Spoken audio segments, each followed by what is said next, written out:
लेकिन कभी हमने ये पूछा नहीं कि आप शिक्षण पेशा में आए कैसे, मतलब क्या पृष्ठभूमि है आपका, पारिवारिक पृष्ठभूमि कैसे रहा, कहाँ से कैसे मतलब इसमें जुड़ गए, अभी तक की यात्रा में आपने क्या खोया क्या पाया, इससे शुरू किया जाए कुछ वार्तालाप हम लोगों का।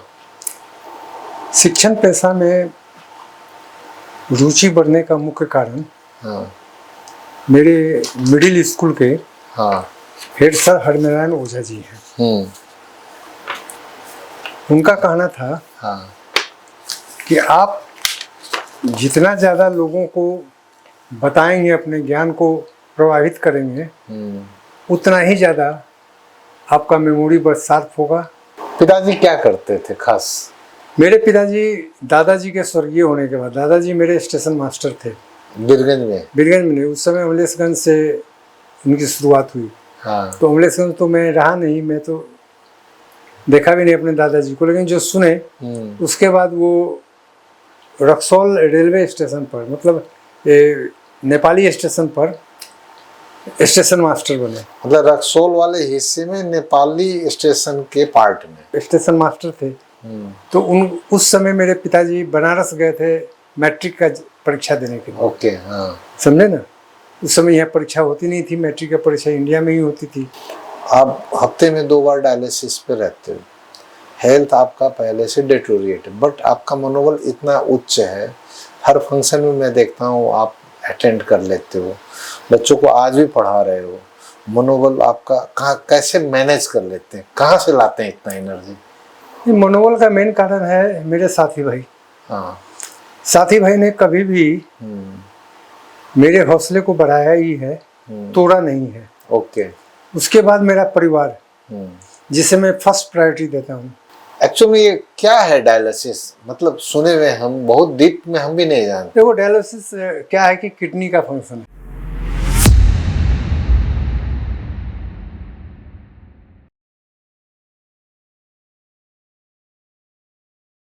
हर मोड़ पे मिले सौदेबाज, हर मोड़ पे मिले सौदेबाज, किसी से कोई रुसवाई न थी, नकारता रहा सौदा उनका बस यूं ही, नकारता रहा सौदा उनका बस यूं ही, कीमत कभी अपनी खुद की लगाई भी न थी, अंदर छिपा था बैठा कोई, अंदर छिपा था बैठा कोई, सुनता रहा बस उसकी कही, नजरों से खुद के, नजरों से खुद के, खुद की नजर कभी चुराई भी न थी। आज ऐसे व्यक्तित्व के साथ में बैठा हुआ हूँ मैं, जो सारी जिंदगी इसी तर्ज पे अपनी कमाई की। वो हैं श्री अनंत कुमार लाल दास जी, शिक्षण पेशा में लगे हुए मेरे पुराने परिचित अभिन्न मित्र, और अपना जीवन ही समर्पित कर दिया। आज के कन्वर्सेशन विद गणेश में उनके अनुभव के विषय में हम लोग बात करेंगे। आज के दिन में वो हफ्ते में 2 बार डायलिसिस लेते हैं, फिर भी जीवनचर्या उनकी यथावत है, बच्चों को पढ़ाते हैं, समय देते हैं, सेवा काम में लगे हुए हैं, सत्कार में लगे हुए हैं। इस विषय में भी उनसे बात करेंगे, काफ़ी कुछ बात करनी है, गुफ्तगू करनी है। चले स्वागत करते हैं श्री अनंत कुमार लाल दास जी को इस स्टूडियो में। स्वागत है दास जी। धन्यवाद। आनंद जी, आपसे लंबे समय से संपर्क में हैं हम, लेकिन कभी हमने ये पूछा नहीं कि आप शिक्षण पेशा में आए कैसे, मतलब क्या पृष्ठभूमि है आपका, पारिवारिक पृष्ठभूमि कैसे रहा, कहाँ से कैसे मतलब इसमें जुड़ गए, अभी तक की यात्रा में आपने क्या खोया क्या पाया, इससे शुरू किया जाए कुछ वार्तालाप हम लोगों का। शिक्षण पेशा में रुचि बढ़ने का मुख्य कारण मेरे मिडिल स्कूल के हेड सर हरनारायण ओझा जी हैं। उनका कहना था कि आप जितना ज़्यादा लोगों को बताएंगे, अपने ज्ञान को प्रभावित करेंगे, उतना ही ज़्यादा आपका मेमोरी बस शार्प होगा। अच्छा। और एक चीज़ लाइफ लॉन्ग याद रहेगा। तो ये मेरे दिमाग में बैठ गई। उसके बाद मैंने, कितने साल की बात होगी वो? ये लगभग मैं क्लास 3 में था। माय गॉड, 3 में पढ़ रहा था, इतना कड़ा। हाँ। उस समय की बात है। हाँ। तो उसके बाद मैंने क्या किया कि मेरे जो जितने भी साथी थे, 10-12 साथी थे मिलने हाँ, वाले, हाँ, सबको मैं अपने घर पर ही बुलाता था और हर एक दिन शाम को पढ़ाया करता था। वाह। हाँ, समझे ना? हाँ, तो इसका परिणाम क्या हुआ कि मैं अपने क्लास में अव्वल आता रहा। मैट्रिक तक मैं टॉप करता रहा। रिवाइज होता गया। क्लास 3 में स्कॉलरशिप मैंने पाया, क्लास 7 में मैंने स्कॉलरशिप पाया। वाह। ये पढ़ाने के बाद तो मेरी रुचि इस तरह से बढ़ गई। और खास करके जहाँ तक शिक्षण पेशा में आने का प्रश्न है, हाँ। तो शिक्षण पेशा में मैं फिल्म देखने के उद्देश्य से शिक्षण पेशा में आया। अरे वाह। हाँ, वो कैसे है? हाँ, वो इसलिए कि उस समय पैसे मिलते नहीं थे ना। हाँ, पिताजी पिक्चर देखने के लिए पैसे नहीं थे, पिक्चर का शौक होता था। हाँ। क्योंकि पिताजी फिल्म का भी काम करते थे। अच्छा। हाँ। और उस समय बीरगंज में कीर्ति हॉल था ना। तो हाँ। कीर्ति हॉल में लगभग 95% पिक्चर हम ही लोग का चलता था। ओके, डिस्ट्रीब्यूटर थे। डिस्ट्रीब्यूटर भी थे, ये काठमांडू के थ्रू मिल करके काम करते थे। हाँ। समझे ना? तो फिल्म का बक्सा रहता था, तो इंटरेस्ट इस तरह फिल्म में भी जग गई। तो मैं काम करने के उद्देश्य से नहीं, फिल्म देखने के लिए कुछ पैसा के उद्देश्य से मैं स्कूल में हुआ। अच्छा। उस समय मैं रक्सौल में था। हाँ। और रक्सौल में विद्या निकेतन कहकर एक स्कूल था। हाँ। जहाँ से अभी उर्मिला लामा जस्ट बीरगंज में आकर के गौतम स्कूल खोली हुई थी। अच्छा। समझे ना? तो उनके जगह पर मैं वहाँ ज्वाइन किया था। इस तरह विद्या निकेतन में उर्मिला लामा पढ़ाती थी। उर्मिला लामा पढ़ाती थी, रेवा ठकुरी पढ़ाती थी। अच्छा। तो सबसे पहले रेवा ठकुरी निकली, उसके बाद रेवा ठकुरी जी आज नहीं है, उर्मिला मैडम जी भी पढ़ाती थी, वो निकली। हाँ। विद्या निकेतन पहले बीरगंज में ही था। ओके। समझे ना? फिर यहाँ 2036 साल में जो शिक्षा क्या लागू हुआ है उसमें वो चला गया था रक्सौल, नया शिक्षा आया। हाँ। समझे ना? तो इस तरह मेरी रुचि शिक्षण के प्रति जागृत हो गई। तो डेली आप रक्सौल बिजनेस करते थे? मैं रक्सौल में ही रहता था, चूंकि क्वार्टर रक्सौल में ही था पिताजी का। ओके। उस समय समझे ना? यहाँ तो बाद में आया। पिताजी क्या करते थे खास? मेरे पिताजी, दादाजी के स्वर्गीय होने के बाद, दादाजी मेरे स्टेशन मास्टर थे बीरगंज में। बीरगंज में नहीं, उस समय अमलेशगंज से उनकी शुरुआत हुई। हाँ। तो अमलेशगंज तो मैं रहा नहीं, मैं तो देखा भी नहीं अपने दादाजी को, लेकिन जो सुने उसके बाद वो रक्सौल रेलवे स्टेशन पर, मतलब नेपाली स्टेशन पर स्टेशन मास्टर बने। मतलब रक्सौल वाले हिस्से में नेपाली स्टेशन के पार्ट में स्टेशन मास्टर थे। तो उस समय मेरे पिताजी बनारस गए थे मैट्रिक का परीक्षा देने के लिए। ओके। हाँ। समझे ना? उस समय यहाँ परीक्षा होती नहीं थी, मैट्रिक का परीक्षा इंडिया में ही होती थी, तो बनारस गए हुए थे। तो उसी वक्त में मेरे दादाजी स्वर्गीय हुए और पिताजी आने के बाद पिताजी को उन्हीं के जगह पर रख दिया गया। टीटी के जो वो करने लगे, वो मुझे ऑलरेडी याद है। तो कभी रक्सौल से या बीरगंज से ट्रेन में आना जाना आपका? हाँ, ट्रेन में आना जाना मेरा कई बार हुआ है। याद है कितना पैसा लगता था उस वक्त? पैसा कितना लगता था वो तो याद नहीं है, 2-4 पैसे ही लगते थे, कोई ज्यादा पैसा तो था नहीं उस समय। रक्सौल से अमलेखगंज गया हुआ कभी? अमलेशगंज में नहीं गया कभी, बीरगंज तक ही। बीरगंज तक। रेलवे बंद हो गया 1964 में। और उसके बाद मालगाड़ी चलना शुरू हुआ। मालगाड़ी हमको भी याद है। उसके बाद मालगाड़ी भी बंद हो गया, तब वो यातायात संस्थान में बदल गया। वहाँ तक पिताजी थे, उसके बाद वहीं से रिटायर हुए। अभी पिताजी हैं? नहीं, पिताजी नहीं। एक बात बताइए, आप सारा जीवन शिक्षा में समर्पित किए, अपना बच्चों को पढ़ाए, आपके हाथ से बच्चे निकल के बड़े बड़े डॉक्टर भी बन गए, विदेशों में भी हैं, बहुत अच्छे ओहदे में हैं, सब हैं। आज के दिन में आप अराउंड 64 होंगे, सो फार आई इमेजिन। आप हफ्ते में 2 बार डायलिसिस पे रहते हो, हेल्थ आपका पहले से डिटोरिएट है, बट आपका मनोबल इतना उच्च है, हर फंक्शन में मैं देखता हूँ आप अटेंड कर लेते हो, बच्चों को आज भी पढ़ा रहे हो।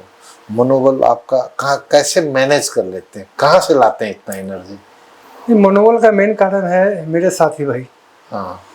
साथी भाई ने कभी भी मेरे हौसले को बढ़ाया ही है, तोड़ा नहीं है। ओके। उसके बाद मेरा परिवार, जिसे मैं फर्स्ट प्रायोरिटी देता हूँ। मेरा परिवार भी मुझे बूस्टअप करता है।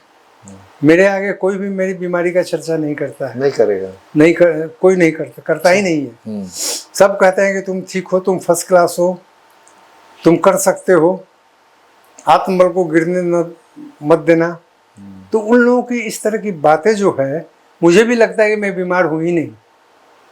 कोशिश करता हूँ, कभी कभी लड़खड़ाता भी हूँ, कभी कभी गिर भी जाता हूँ, लेकिन फिर भी हिम्मत जो है मेरा टूटता नहीं है। क्या बात है। तो जैसे मेरे भी कई रिश्तेदार हैं डायलिसिस में हैं, मुर्दा के तरह मुंह बना के बैठे रहते हैं, घर से नहीं निकलते हैं, दुखी रहते हैं, घर वाले भी दुखी रहते हैं, परेशान से दिखते हैं। तो है तो जीवित, सांस चल रहा है, बट वो जज्बा नहीं है। इसका मेन कारण क्या होता है ना सर, कि आपके परिवार में ही से ही तनाव उत्पन्न होता है। हाँ, परिवार में वो आए, कितना बीमार है, कैसे हो गया, यहाँ मत 50 तरह का इस तरह का क्वेश्चन सब जो करते हैं ना, उससे आदमी का मन जो है कमजोर हो जाता है। यहाँ मत बैठो, यहाँ मत बैठो, वहाँ मत बैठो, ये मत खाओ, वो मत खाओ। हमको भी बैन किया है खाने के लिए, फिर भी हम खाते हैं। खाते हैं मतलब ऐसा चीज नहीं खाते हैं जो नहीं खाना चाहिए। लेकिन जैसे मीट खाते हैं हम, चिकन खाते हैं 1 पीस, अंडा खाते हैं उसका लाल निकाल करके। प्रोटीन आपको बैंड है। एक्चुअली ये क्या है डायलिसिस? मतलब सुने हुए हम, बहुत डीप में हम भी नहीं जानते। देखो डायलिसिस क्या है कि किडनी का फंक्शन है। ओके। डायलिसिस में किडनी का फंक्शन होता है।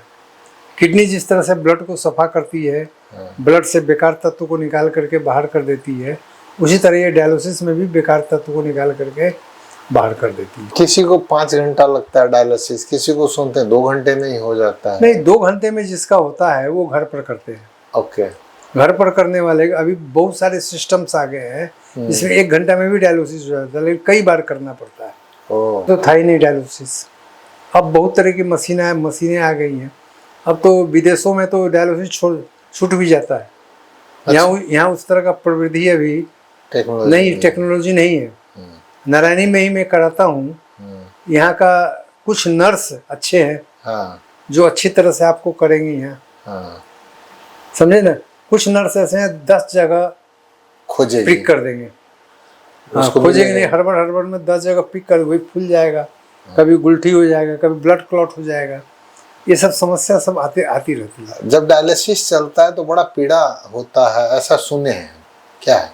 डायलिसिस जब गले से चलता है तो यहाँ तो पता भी नहीं था लोगों को। मेरा डायलिसिस शुरू हुआ दरभंगा से, क्योंकि बेटी के शादी में मैं गया था और वही मेरा डायग्नोसिस हुआ, हॉस्पिटलाइज होना पड़ा। उसके बाद मैं पटना में 3 महीना रह करके वहाँ डायलिसिस हुआ। तो डायलिसिस में आपको साइकोलॉजिकल पीड़ा कब होता है? जब गले से हम करते हैं। गले से करते हैं तो इसमें क्या है कि यहाँ उस तरह से सफा नहीं करते। पटना में जैसे मैदानता में हम देखते थे, नीट एंड क्लीन, पूरा सैनिटाइज्ड, समझे ना, पूरा टीवी लगा हुआ है सामने, डायलिसिस हो रहा है, आप टीवी देखते रहिए। अच्छा। हाँ, नाश्ता पानी आ जाता है आपके समय पर। डायलिसिस में नाश्ता पानी भी आ जाता है। आपके अटेंडेंट है तो वो आपको नाश्ता पानी करा देंगे, नहीं तो नर्स आकर करा देगी। बोलने देते हैं कि नहीं? बात करना? हाँ, आराम से बात कर सकते हैं, मोबाइल देख सकते हैं, मोबाइल में गप कर सकते हैं, समझे ना। लेकिन वहाँ जो था, इसको डायलिसिस होने के बाद सफा करता था, एक लिक्विड डाल के सफा करता था और एक कोई दवा डालता था, जो यहाँ नहीं करते। वो नहीं करने से क्या होता है कि इन्फेक्शन बहुत जल्दी हो जाता है, और जब ये इन्फेक्शन हो जाता है तो आपको डायलिसिस होते हुए कांपने लगते हैं आप, बुखार जैसा फील होता है, शरीर दर्द करने लगता है, शरीर खुजलाने लगता है। तो ये सब समस्या उत्पन्न होती है। तो फिर मैंने यहाँ कहा, मेरा भी लगभग यहाँ 3.5 महीना यहाँ से ही हुआ। तब हमने कहा, एक मेरा ही चेला है उसमें, डॉक्टर नीरज सिंह जूनियर, उसका नाम है डॉक्टर नीरज सिंह जूनियर। 2 नीरज सिंह है क्या? हाँ, 2 नीरज सिंह। हमको पता भी नहीं था। ये नीरज सिंह जो है उसी के पास जाते थे तो वही बताया एक नीरज सिंह जूनियर है, उसको उसने फोन कर दिया। तो बोला वो तो मेरे प्रिंसिपल सर है। तब गए, भाई कौन नीरज है? नीरज तो कई हैं। तब देखे तो वो मेरा ही चेला है। तब उसको हम बोले, तब वो जो है वो सुई डालने लगा है।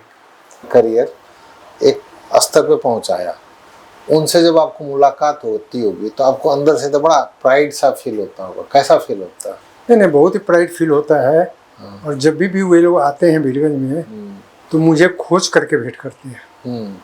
जैसे आपको ये यादव जी, योगेंद्र यादव जी की लड़की, अच्छा, अनामिका यादव, जो डॉक्टर हो गई, वो भी डॉक्टर हो गई। हाँ वो भी मेरी सी से है। हाँ खुशबू लाट, हाँ, वो मेरी भतीजी हो हाँ, गई, वो भी डॉक्टर है। वो भी डॉक्टर। जैसे मुकुंद कुमार, हाँ वो भी अमेरिका में ही है। हाँ। तो जितने भी डॉक्टर हैं वो जब भी आते हैं यहाँ वीरगंज में, अगर हैं तो मुझसे फ़ोन करेंगे, मुझसे या तो व्हाट्सएप चैट करेंगे या तो मुझसे आकर मिलेंगे। तो इसलिए मुझे उन लोगों पर ज़्यादा गर्व है। और सबसे बड़ी खूबी क्या है, वो जब भी मिलेंगे पैर छू करके ही प्रणाम करेंगे। वाह, जो आज देखने नहीं मिलता है। नहीं, दो बातें हैं, एक तो संस्कार बदला है, दूसरे टीचर भी बदल गए, टीचर भी बदल गए, दोनों ही बात है। खैर, अब फिर वापस हम डायलिसिस पे आते हैं। क्यों आपका अनुभव, ये देखिए पीड़ादायी बात होती है, लेकिन आपका अनुभव औरों के लिए लाभदायक हो सकता है।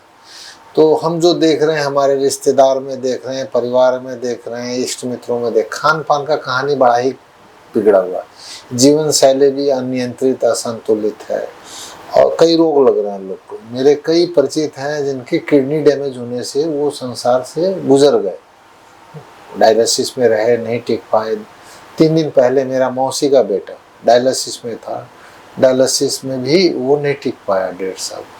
तो आपके अनुभव के ग्राउंड पे हम चाहते हैं आप कुछ ऐसा टिप्स दें जो किडनी डायलिसिस में है उनके लिए, और जो डायलिसिस में ना आए, जिनको आज के दिन में हम रोक सकते हो कि ऐसे करो तो किडनी बच जाएगी, और जिनको डायलिसिस शुरू हो गया तो उनको ये आप टिप्स देंगे कि ऐसे करो तो तुम्हारा डायलिसिस सक्सेसफुल रहेगा, इन्फेक्शन नहीं होगा, प्रॉपर वर्क करेगा, लाइफ लंबा रहेगा।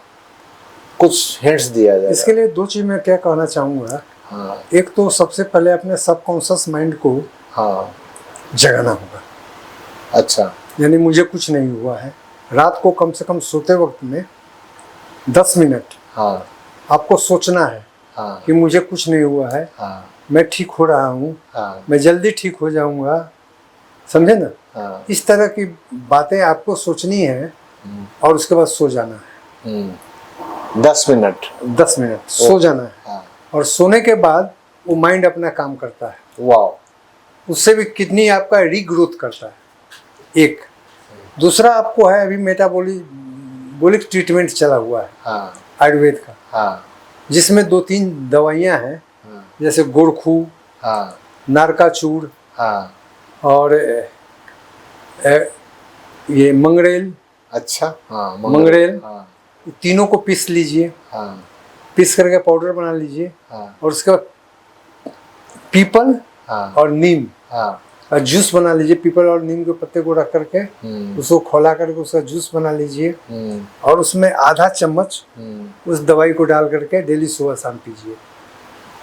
ये आयुर्वेदिक उपचार भी कीजिए, एलोपैथ के साथ साथ आयुर्वेद। कहना क्या चाह रहा हूँ कि आयुर्वेदिक उपचार भी उपचार में भी रहिए। हाँ, तीसरा चीज़ क्या है कि आपको अगर डायबिटीज है तो क्रेटिनिन लेवल आपको चेक करना है। क्रेटिनिन लेवल अगर 1.2 से ज़्यादा भागता है तो आपको सावधान हो जाना है, डर जाना है, सावधान हो जाना है। और उसके बाद डॉक्टर के संपर्क में आकर के, अपने से डॉक्टर मत बन जाइए, डॉक्टर के संपर्क में रह करके आपको अपना डाइट चार्ट बना करके उसको फॉलो करना है, समझे ना। और DIP डाइट कहता है।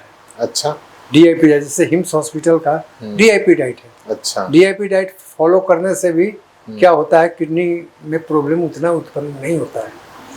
लेकिन लोग क्या है, ये करते नहीं हैं, रेगुलर चेकअप नहीं होता है, और रेगुलर चेकअप नहीं होने से उसको मालूम नहीं चलता है कि मेरा डायबिटीज़ कितना भागा है, समझे नहीं, या कितना घट गया है। घटना और डायबिटीज़ और ख़राब होता है।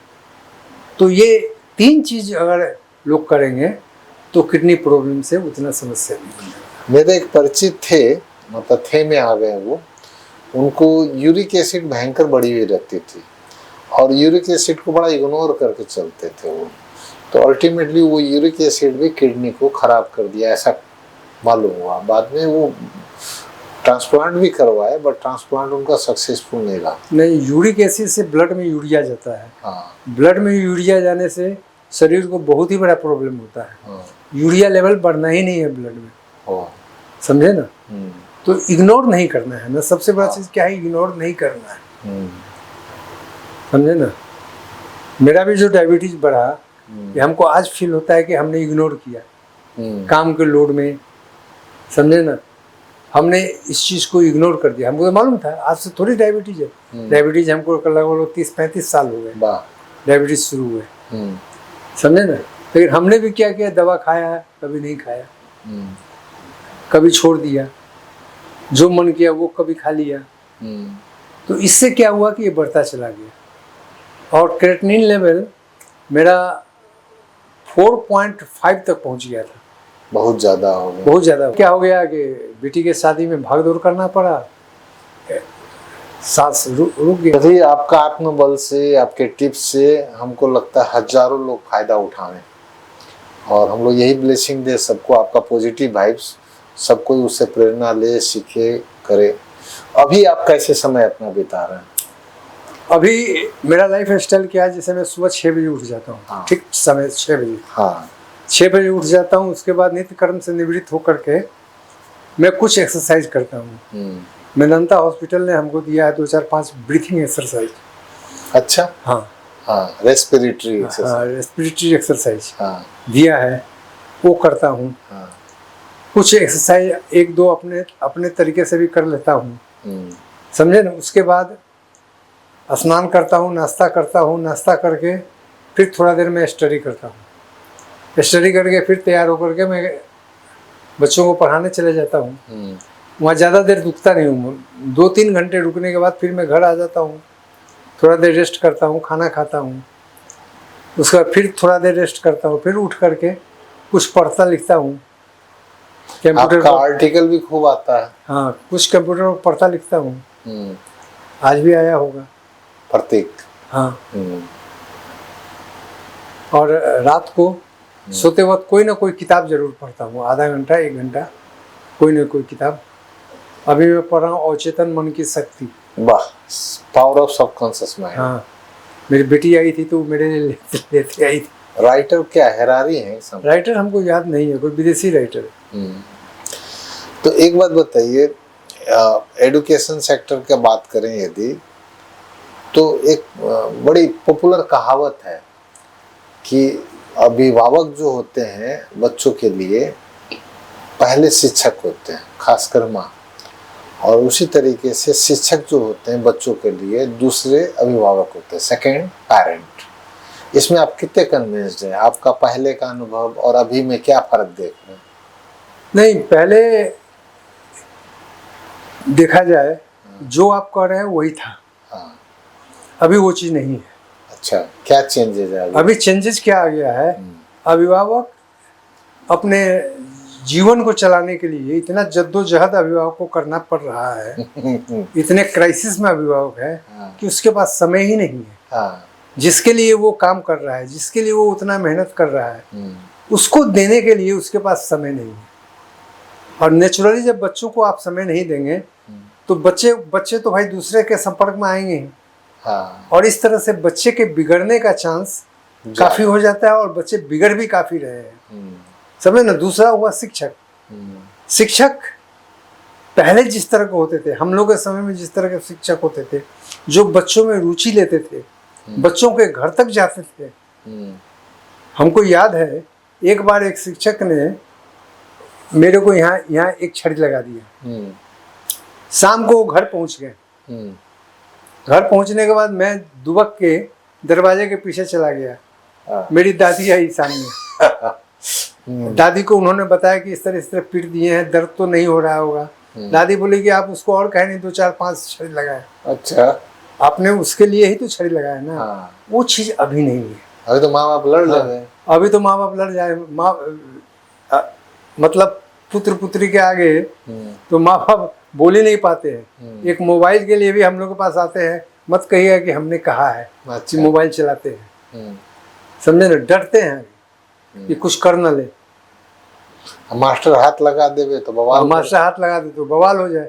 और दूसरा क्या है कि मास्टर स्वयं भी क्या है, बेईमान होता जा रहा है। अच्छा, बाजारवाद इतना हावी हो चुका है एजुकेशन में, जिसके चलते वो मास्टर पर भी हावी हो चुका है। कि हम एडुकेशन का बात करें दास सर, तो आप तो कई चरण में कई किस्म का एडुकेशन सिस्टम को विटनेस किया। पहले आप रक्सौल पढ़े तो वहाँ का एडुकेशन सिस्टम हमको जहाँ तक अनुमान है चक्रवर्ती का गणित आपको खूब याद होगा। फिर रक्सौल में आप टीचर भी बने, तब तक लंबा अरसा काफ़ी कुछ चेंज आया भारत में भी। नेपाल में शिक्षा पद्धति मेरे सामने 3 दफ़ा चेंज हो गया था। और अभी का जो एकेडमिक क्वालिफिकेशन है बच्चों का जो देख रहे हैं, डिटोरिएट हो रहा है। मेरा अपना अनुभव, मैं इंटरव्यू लेता हूँ, कहता मैं ग्रेजुएशन हूँ but I am not satisfied with those people.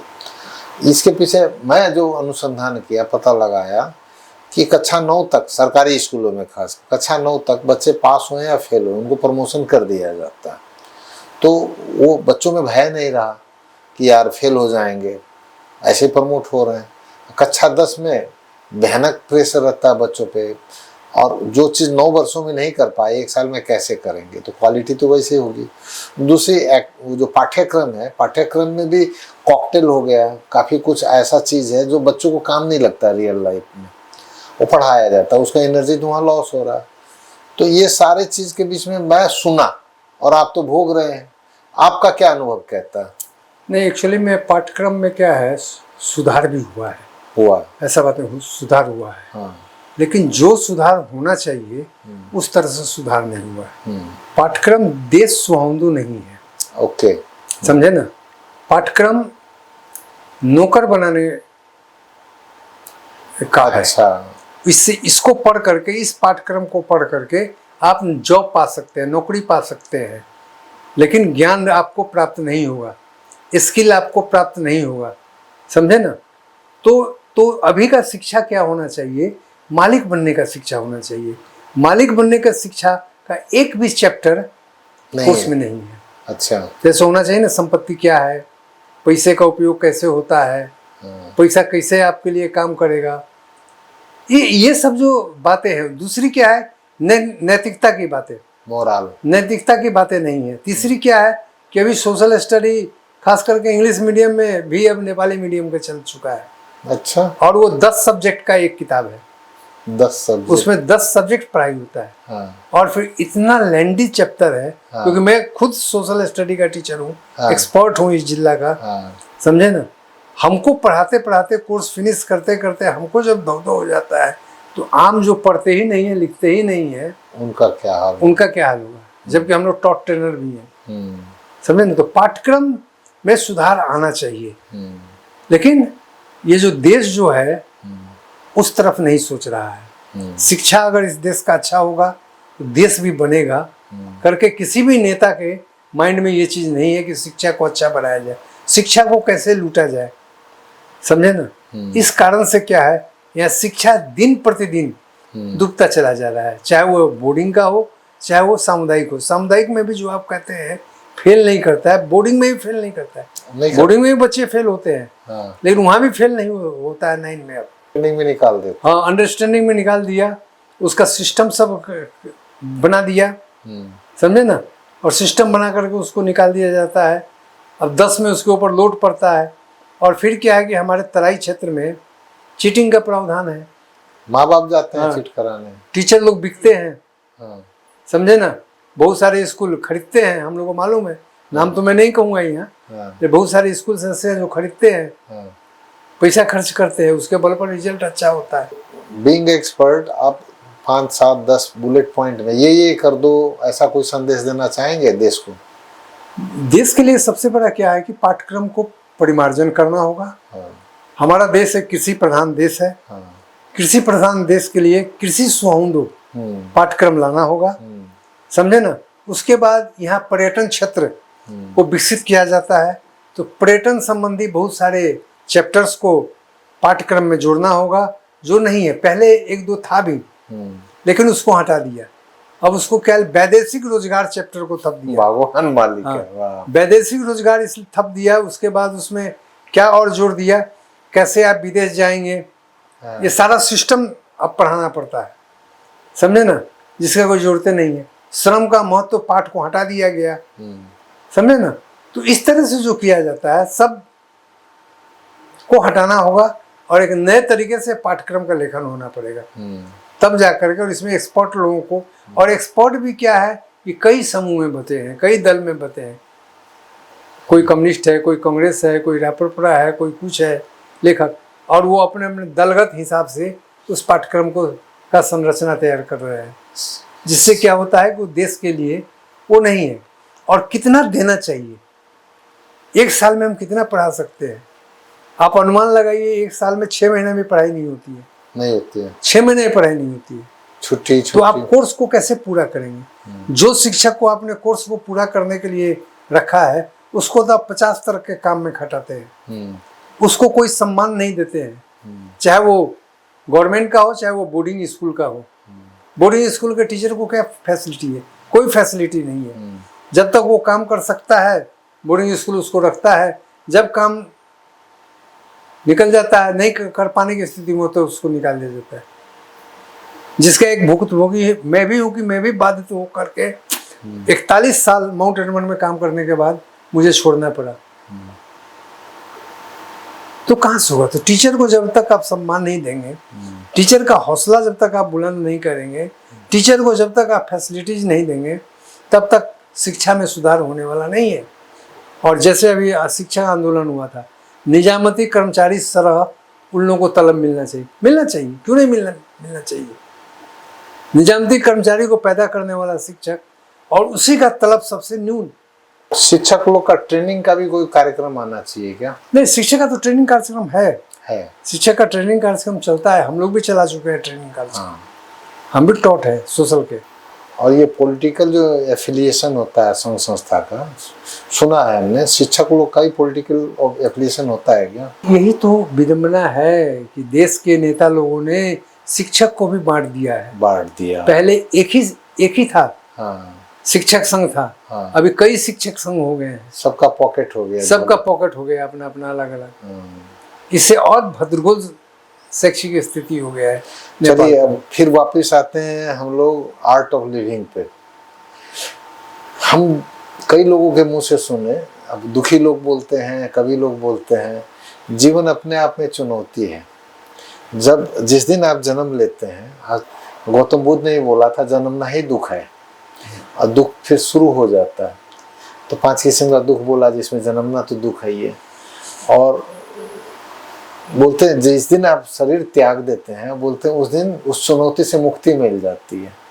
हालांकि बहुत सारे वो फिलोसोफर बोलते हैं नो, मुक्ति तब भी नहीं मिलती। तो आपका क्या कहना है, जीवन चुनौती है और मृत्यु चुनौती से मुक्ति है, या जीवन अपने आप में कुछ और चीज है जो हम इल्यूजन में है?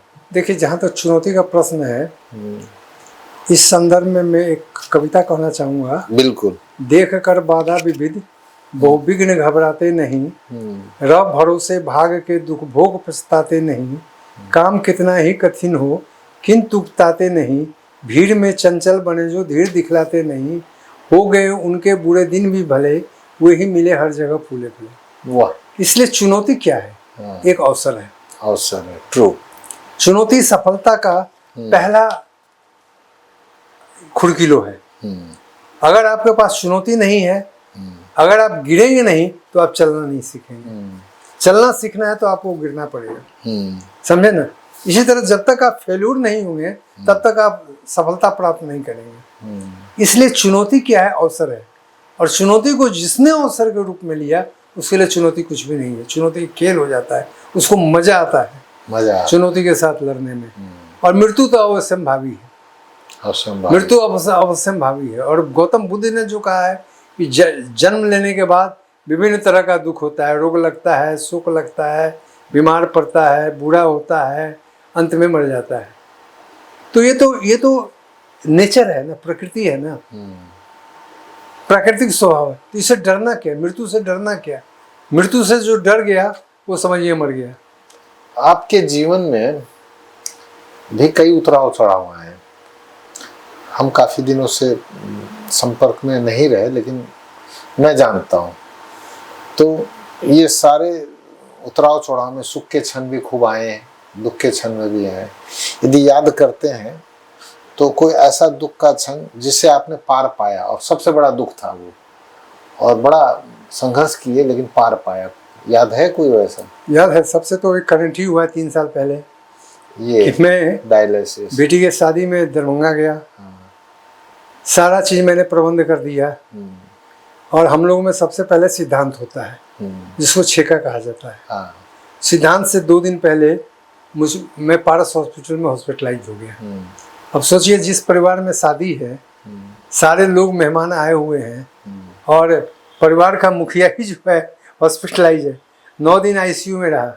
उसी बीच में आपको सिद्धांत भी हुआ, और शादी से 1 दिन पहले, शादी से 1 दिन पहले शाम को मैं विवाह मंडप में पहुंचा, समझे ना। और विवाह मंडप में पहुंचने के बाद भी दुखद क्षण इसलिए कह रहा हूँ इसको, हालांकि शादी तो जिस रूप में मैंने सोचा था उसी रूप में हुआ, क्योंकि मैं जब भी विकल्प लेकर चलता हूँ, 1 नंबर 2 नंबर 3 नंबर 3 विकल्प लेकर चलता हूँ, ये नहीं तो ये नहीं तो ये, इसलिए मुझे प्रॉब्लम नहीं होता है उसमें।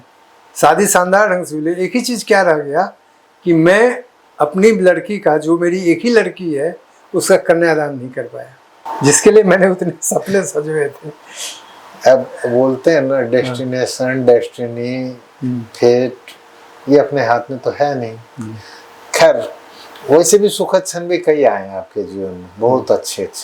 कोई ऐसा सुखद क्षण जो आज याद करते थे, इतने गर्व से आपका सीना चौड़ा हो जाता हो? सुखद क्षण तो ऐसे बहुत आए हैं, बहुत आए हैं जो याद खूब आते हो। हाँ, बहुत। जैसे सुखद क्षण आया जब मैं 3 क्लास में मुझे स्कॉलरशिप मिला, 7 क्लास में मुझे स्कॉलरशिप मिला, सुखद क्षण था। उतने लोगों के बीच में मैं किया, मोतिहारी जाकर एग्जाम दिया था मैंने स्कॉलरशिप का। लोग कह रहे थे कि तुम नहीं कर पाओगे, और मैंने किया। वाह, सुखद क्षण है। उसके बाद लायंस क्लब में रहते हुए, आप लोगों के सबके साथ में रहते हुए, मुझे बेस्ट लायंस सेक्रेटरी का अवार्ड मिला, ये भी सुखद क्षण है, याद आता है, समझे ना।